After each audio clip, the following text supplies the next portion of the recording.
Hello everyone, this is Alina with the Astro Wellness Method podcast, and today our episode is about Chiron in Taurus, the wound of the worth, security, and embodied trust. I did already publish this article on June 20th, so just a few days back, but I did not record any podcast because I did not feel that good that day, so I decided to just record an audio later on and publish it also on YouTube or other channels. So if you read the article, there is no need for you to listen to it. If you did not read it, this is for you. And at the end, we're also going to talk about the predictions for each and every rising sign. But let's have a deep look at Chiron in Taurus. So Chiron enters Taurus and it opens a new chapter in the collective and personal healing journey. Chiron itself is a profound catalyst for the soul's awakening. It shows the place where the wound lives, where the pain often feels impossible to fully erase, and where through consciousness, compassion, and lived experience, the wound can become a source of wisdom. Before we go deeper into the archetype of Chiron and Taurus, it is important to understand the timing of this transit. So, on June 19, Chiron enters Taurus for the first time in decades. The first ingress is not the full long-term chapter yet, it is a 3 months opening. So preview a first contact with the themes that will become much more developed later. Chiron will return back to Aries in September 2026 for one last completion of the Aries story, and then will enter Taurus again on April 14th, 2027, beginning the deeper and longer cycle. This means we are not completely finished with Chiron in Aries yet. We have been working through the wound of identity, existence, assertion, courage, anger, self-protection, independence, and the right to say I am. It has exposed where people felt wounded in their ability to exist as themselves, defend themselves, act from instinct, trust their own will, or begin again after trauma, rejection, failure, or personal defeat. Chiron in Aries brought the wound of self to the surface. It touched the raw place where we ask whether we have the right to be here, the right to want, the right to fight for ourselves, the right to take up space, to choose our path, and to live accordingly to our own fire.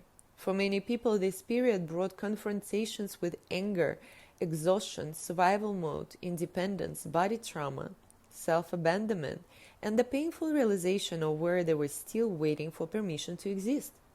This final pass through Aries gives one more opportunity to close the cycle consciously before the deeper Taurus work begins. So Chiron was in Taurus last time during the late 1970s and early 1980s.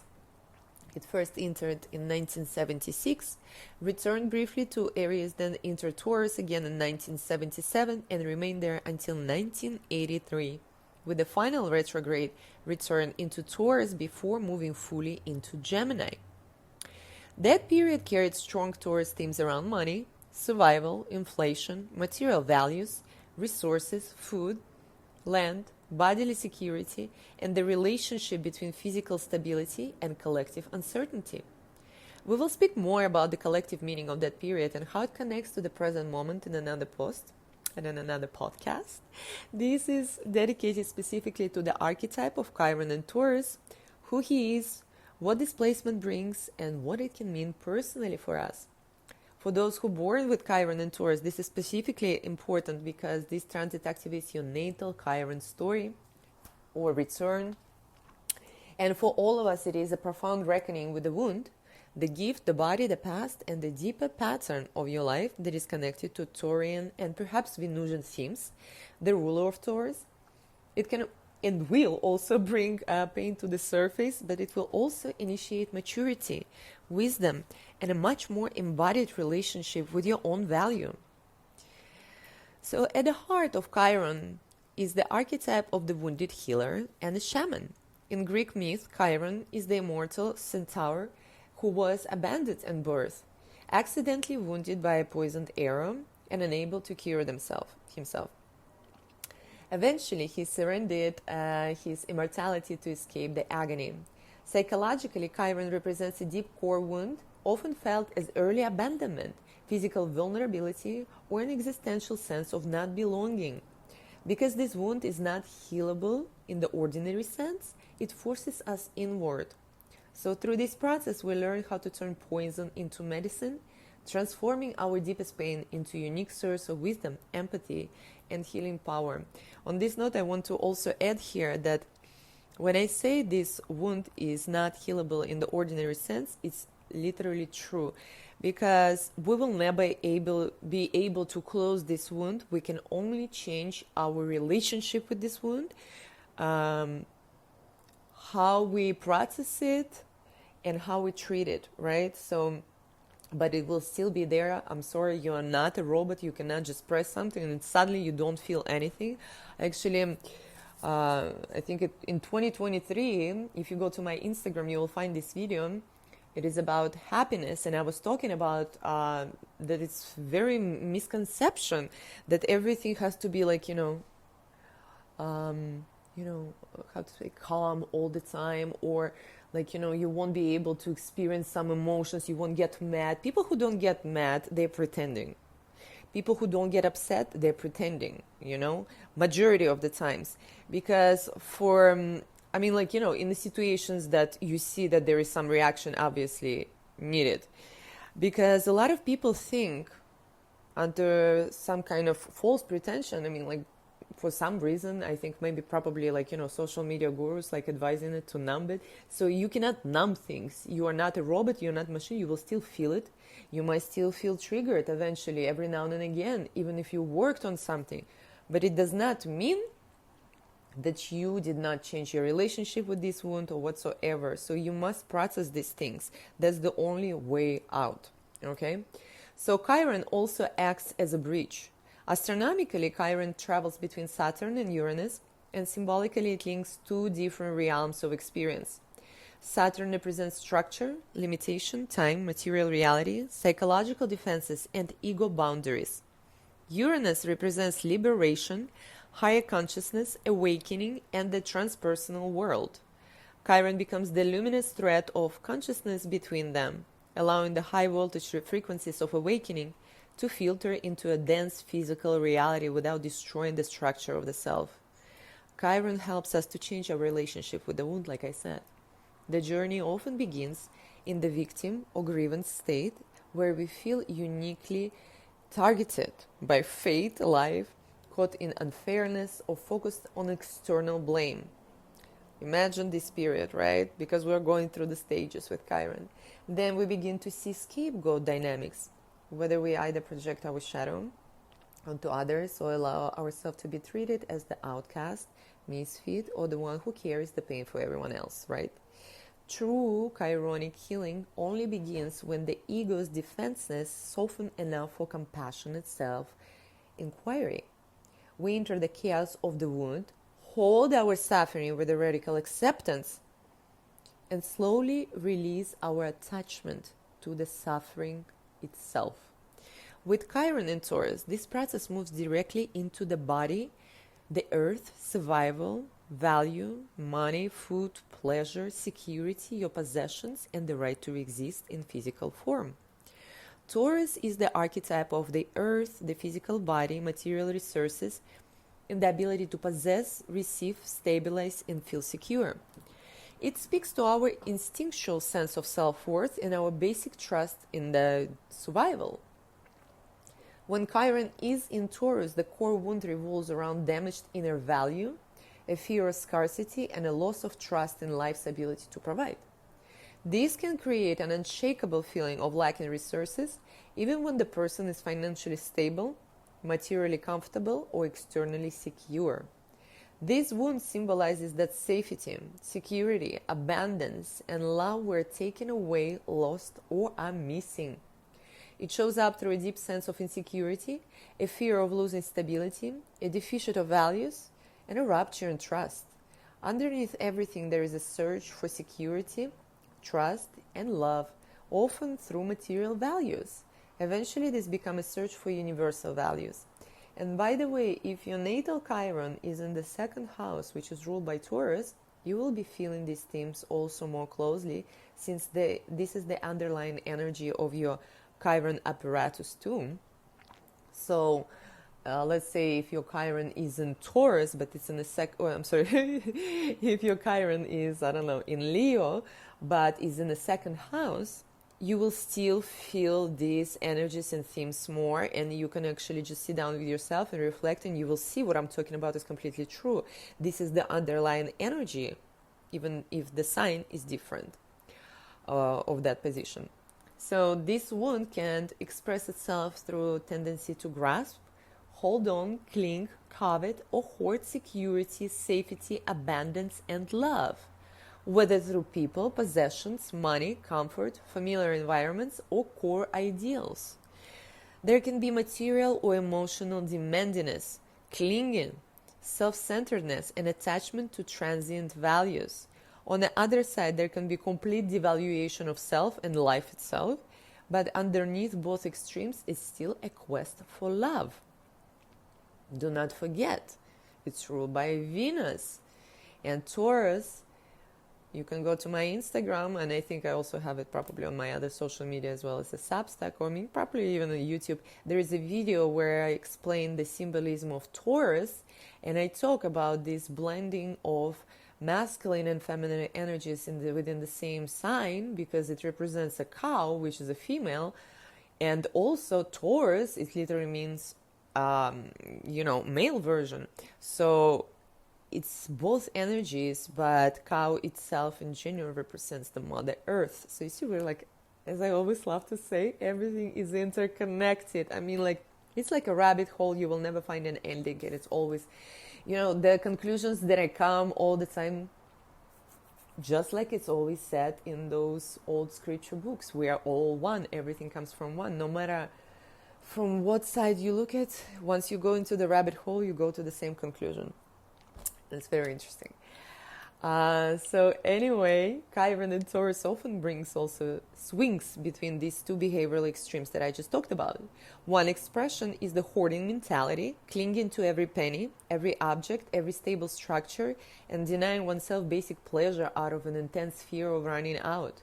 I've seen that at one case that literally ended up very bad.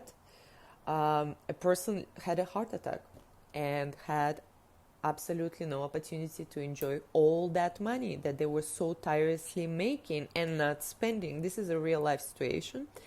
And this is what it can lead to also. Because don't forget, I'm sorry, don't forget that Taurus holds everything inside, right? That's why it's massive. Like, when we look at the cow and bull, they're like massive, like that's strong, but they hold everything inside. So wherever Taurus placed in your chart, this is the place where you have this intensity inside of your body. So eventually it will blow up, and it can lead to very unwanted and unfortunate consequences. Now, it can also play out in a way that material possessions, high-value things, and this way of living is put on a pedestal, which is also not bringing the desired result to the individual. Another expression is a rejection of the material world altogether, where money, possessions, comfort, and physical enjoyment are treated as negative, inferior, or spiritually corrupt. But both extremes, again, are the same. They both deny the enjoyment of the physical world because the fundamental unconscious belief is a lack of worthiness. And here I also want to give example. Just like I said before, you can have Chiron placed in any sign, but let's say it's still in the second house, right? So you will see, no matter what your wound is, somehow underneath all of it, there is a feeling of not being worthy of that, or like perhaps you also faced some situations and had some experience where you also saw that certain things, they bring some kind of energy with that, and you also denied it. So at the end, it will always be about feeling not worthy enough. Like you are literally denying yourself pleasure. You'll be like, oh my God, I really want to make, I don't know, this money right now, and then enjoy to do things for myself because I'm working so hard. At the end, when it comes, you're not doing that. and you are like going deeper inside in this snowball, because then you will be like, for example, right, it can play out in different ways. I'm just trying to think of different examples that I've seen in my life. It can be also like, so you get to that point and you're feeling that no, you cannot do this right now, although you really want, because what if you're not going to have this money anymore? What if something happens, or maybe someone else needed more? You feel there's always some kind of guilt. And also I've noticed that these people, it's Chiron and Taurus, or like, underlying still second house energy. So these people can be very concentrated on others in a way, meaning like they would want to do for others more. It's a very contradictory energy, but again, it comes from the point and feeling that they're not worthy enough even themselves to spend time on them. So this is literally, it needs a lot of work, this position, and we're entering into a very intense and a long period of working on this wound. What else? So Taurus also rules flesh, right? So it's a deeply somatic placement. The wound often manifests through the body. Like I've mentioned already, it can feel like being unsafe in the physical body, having boundary issues, being disconnected from sensory experiences, or not knowing how to receive pleasure without guilt, fear, or control, like we said. This is very common amongst this placement, even if it happens unconsciously. Many people I know or experience guilt about it somewhere deep inside. The body can carry the wound before the mind has words for it, so to speak. The nervous system may behave if the ruin is always near. Even when the current reality is stable, this is also due to Taurus is being directly across from Scorpio. So it's sudden and emotional reactivity. It's like Taurus can never relax, and that's the only thing that they want. Chiron and Taurus often has ancestral and collective roots. Chironic wounds are rarely only personal. With this placement, the wound can point to a multi-generational survival trauma in the family lineage. Refuges, displacement, famine, economic collapses, poverty, loss of land, loss of property, families that had to rebuild after losing everything. So these individuals may carry an invisible cellular memory of these events. Even in a comfortable life, the body may still prepare for sudden loss. So healing requires recognizing that the panic of scarcity might belong to the lineage and gently untangling the present reality from inherited survival strategies. Now here I even had a goosebump, because while I was saying that, I just realized that it's like exactly what we are going through collectively, right? All these refugees, displacement, famine, economic collapse, poverty, loss of land, loss of power. Take a look what's happening in the world. Madness. And coincidentally, we are going with Chiron in Taurus. So yeah. And another thing that I want to mention here, since Chiron, like I said, in Taurus often has ancestral and collective roots, here it becomes very important to note, in my latest article that is coming out today, I've actually talked about Mercury retrograde and specific degrees that we are keep passing and keep being activated, and Cancer season, and how it's all connected to ancestry, our roots, generations, parental-child relationships. So it's again about that. Still see it's something with the ancestry, and I suggest you to go ahead and read it. I will publish it in the evening today. It's a big read, big dive as always, but I promise it's very informative and enlightening, as always. So anyway, the shadow of Chiron and Taurus is understood through this opposite sign of Scorpio, like I said. When Chiron remains trapped at the Taurus end of the spectrum, there can be craving for total predictability, absolute physical safety, material permanence, and complete control. It's very hard to release it. But the healing path eventually requires the integration of Scorpio themes: accepting change, decay, death, transformation, emotional vulnerability, intimacy, surrender, and psychological regeneration. Again, Taurus just wants to be and feel ultimately safe. They usually experience a lot through their life, and every change is a minefield for them. They are not lazy, they're just an inner they're just an inner wound of safety, so just want to relax. So it's not about being lazy, they don't want change, right? It's just they're scared. They're like, so like Taurus, imagine, right? But they're scared inside, they're very vulnerable inside. No matter what exterior looks like, and let's establish here that Taurus exterior looks very well put together, like nothing happening and nothing can shake them, but it's completely different from the inside. And if you have your main placements there, you know what I'm talking about. So the true peace does not come from locking everything down. It comes from developing an internal resilience to navigate inevitable life crises. Real security is not built only through possessions, comfort, and external guarantees, but through a deeper trust in the self, the body, life, spirit, and the heart. Chiron in Taurus also reveals the triad of the victim, the wound, and the healer. Like I've mentioned earlier, the victim feels helpless against economic systems, physically depleted, used by others, deprived of safety, or unable to receive enough. The wounder may devalue others, use financial power, material superiority, or subtle judgment to make others feel small, unworthy, or lacking. And the healer becomes an incredible resource for others, helping them with the money, organizing their lives, teaching them self-love, grounding them, stabilizing them, or guiding them toward practical security, while secretly remaining impoverished in their own inner life.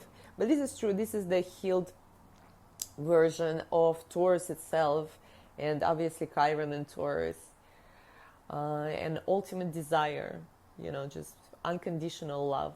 I feel like what Taurus, I would say Taurus is like unconditional love, and I know like many people consider Libra to be like, the most Venusian or anything, but this energy is absolutely different. The true Venusian power and energy is in the Taurus and not in Libra. But we'll talk about it more, probably when the Libra season comes too, okay? They have absolutely different energies, and it will be interesting things to share with you guys later on. That I experienced throughout the years, and I've seen people, different things. So, what else?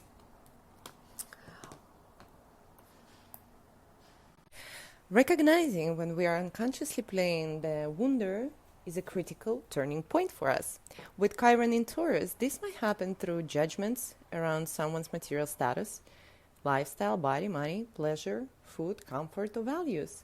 Healing begins when the wound is no longer acted out through superiority, deprivation, control, or self-abandonment in this case. The healing part of Chiron and Taurus is highly physical. It asks us to slowly rebuild self-worth and learn how to actually receive and enjoy basic physical pleasures. This does not mean seeking external validation or trying to prove value through possessions. It means moving toward a rock-solid sense of value from within. It also means, guys, grounding, reconnecting with nature, nourishing the body, working with food, rhythm, touch, stability, somatic practices, and the simple experiences that make the body feel like a safe home again. Eventually, we realize that the safety, security, values, and love we seek cannot be found only in a tangible world. The material world can reflect abundance, but it cannot be the final source of it. Nothing of the senses can ever satisfy the deepest wound if the heart remains disconnected from spirit and love. Abundance in the material world is only a reflection of true abundance, the abundance of your heart, spirit, and of love. Love is the ultimate value. The gift of Chiron and Taurus is the understanding of the connection between the material and spiritual worlds. It gives the ability to manage and increase material abundance, to develop financial prudence, investing skills, resource management, steady persistence, and a long-term view. But the deeper gift is discovering, acknowledging, embracing, and loving the true wellspring of safety, security, abundance, and value. The material world is the playground of spirit, the schoolroom of the higher self, and the mirror of the soul. It entices us to awaken. The healed expression of Chiron and Taurus does not reject the body, money, pleasure or the earth. It creates the body and the earth as the holy ground. It understands that spiritual growth is not separate from embodiment. It anchors high frequency insight into dense practical reality. This placement teaches a return to trust. Trust that love will always be there, that love is there, and that love was never truly missing. It teaches that when we lose, we simultaneously gain through the universal law of conservation and compensation. It teaches that we cannot lose spirit or love because they are eternal, omnipresent, and indestructible. It is us and we are it. The ultimate power of Chiron and Taurus is embodied consciousness. It is the ability to walk through material world with reverence, to understand what true abundance is, not only a bank balance, a possession, a relationship, or a guarantee of comfort. True abundance is a state of absolute presence. It is the body becoming safe again. It is the heart remembering the value. And it's the soul learning how to live fully inside the physical form. I hope you guys enjoyed this podcast and this description of the Chiron in Taurus. Oh my God, I'm sitting in front of the window and I'm always mesmerized by the birds. And there is a few hawks that keep flying very close here. And like every time they pass by, I'm getting distracted by looking at them. So anyway, for the last part, I prepared for you Chiron and Taurus predictions by rising sign. And let's start with Aries. Aries, friends, Chiron and Taurus begins moving through your second house of money, income, possessions, values, self-worth, food, voice, and physical security. This transit may reveal where your sense of value has been tied too strongly to what you earn, own, produce, or control.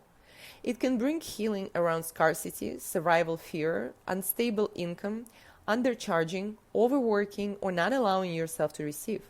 The deeper work is to rebuild self-worth from the inside and to create a healthier relationship with money, the body, and material stability. Taurus people, Chiron here enters your first house of identity, body, appearance, vitality, self-definition, and the way you move through the world. This is deeply personal. It can bring wounds around the body, visibility, confidence, physical presence, self-image, and the right to exist as you are.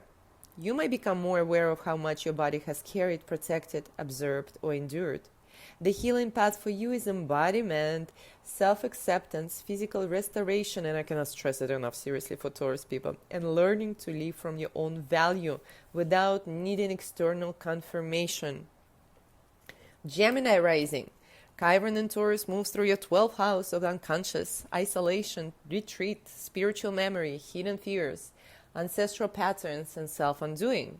This can reveal deep survival memories that are not always logical or easy to explain. The wound may speak through exhaustion, withdrawal, hidden anxiety, body symptoms, or a feeling of being unsupported by life.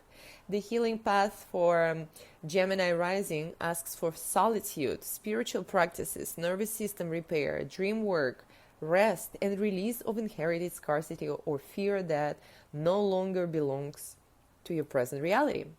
Cancer rising. Chiron and Taurus move through your 11th house of friendship, networks, communities, audiences, long-term goals, and social belonging. This transit may reveal wounds around being excluded, undervalued, unseen, or not fully supported by groups or communities. It can also show where you have tried to secure belonging through usefulness, loyalty, material contribution, or emotional labor. The healing part for you is learning to build relationships and communities based on shared values and not your own survival patterns, obligations, or fear of being left out by everyone. Leo rising. Chiron moves through your 10th house of career, public role, reputation, authority, ambition, and life direction. This might bring up wounds around success, recognition, professional value, financial stability, and the fear of not being respected or taken seriously. It can expose where you have built public security around external achievement while neglecting inner wounds and worth. The healing part is creating work that is rooted, embodied, valuable, and aligned with your real values and not only with the status, performance, or survival. Virgo rising, Chiron and Taurus moves through your ninth house of belief system, higher education, teaching, publishing, law, travel, philosophy, and spiritual worldview. This transit can reveal wounds around faith, trust in life, intellectual confidence, spiritual belonging, or the right to share what you know. It may show where inherited values, rigid beliefs, or fear of instability have limited your own expansion. The healing path for you is rebuilding trust and wisdom that is lived through the body and not only understood by the mind. Libra rising, Chiron and Taurus moves through your 8th house of shared resources, intimacy, debt, taxes, inheritance, psychological vulnerability, energetic merging, and deep transformation. This is a powerful placement for healing, survival fear connected to dependence, loss, betrayal, control, and financial or emotional entanglement. It can show where you do not feel safe receiving support or where you fear losing security through intimacy. The healing path is learning that true security cannot be built through control. It comes through inner resilience, honesty, and the ability to regenerate after loss. So being flexible. Scorpio rising. Chiron moves through your 7th house of relationship, marriage, clients, contracts, and one-to-one dynamics. This transit might bring wounds around being valued by others, being chosen, being supported, and feeling safe in partnership. It can reveal where relationships have been built around survival, possession, comfort, dependency, or fear of loss. The healing path for you is learning to relate from the embodied self-worth rather than seeking value through another person's validation, stability, or approval. Sagittarius people, Chiron moves through your 6th house of work, health, routines, service, habits, employees, daily responsibilities, and the body's rhythm. This can reveal where your body has been treated as a machine, where work has been built around survival pressure, or where your daily life no longer supports health and stability that is much needed for you. It might bring attention to food, digestion, inflammation, fatigue, stress, or the need for a more grounded lifestyle. The healing path is practical, consistent nourishment, better routines, slower living, and the respect for the body's limits. Capricorn people, Chiron and Taurus moves through a 5th house of creativity, children, romance, pleasure, joy, visibility, and life force. This transit may reveal wounds around being seen, expressing desire, enjoying life, trusting pleasure, or believing that joy is safe. It can show where creativity became attached to performance, validation, control, or material success. The healing path for you is returning to simple pleasure, creative embodiment, romance with life, and the right to enjoy without guilt or fear. Aquarius rising, Chiron and Taurus moves through your 4th house of home, family, ancestry, roots, emotional security, land, motherline themes, and private life. This can bring ancestral healing. It may also reveal family survival trauma, inherited scarcity, displacement, or instability.